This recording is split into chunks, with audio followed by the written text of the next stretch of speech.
The Bureau of Fire Protection is conducting further investigations to identify the cause of fire, which ignited a room containing DPWH's financial records in their office in Baguio City. PTV Cordillera correspondent Jezreel Kate Lapizar tells us more. At around 5:25 p.m., a fire broke out at the office of the Department of Public Works and Highways Cordillera, located at Engineers Hill, Baguio City. Security personnel and a DPWH driver were the first to respond, using fire extinguishers in an attempt to control the blaze.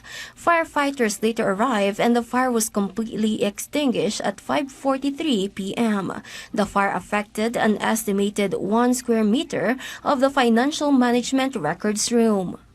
Dahil sa pag-agaran ng pagresponde ng mga empleyado is naprevent nila lumaki and turnover na lang nila sa mga responding unit natin during the pagdating ng mga Baguio City Fire Station personnel. No employees were injured in the incident, but damage is estimated at around 35,000 pesos. The Bureau of Fire Protection is conducting further investigation to determine the cause of the fire.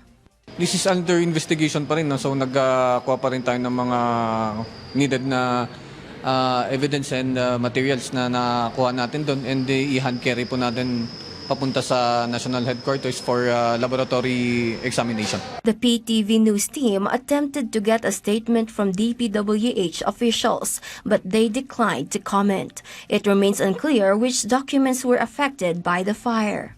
According to Baguio City Mayor Benjamin Magalong, no DPWH employees are allowed to enter while awaiting the investigators from the DPWH Central Office.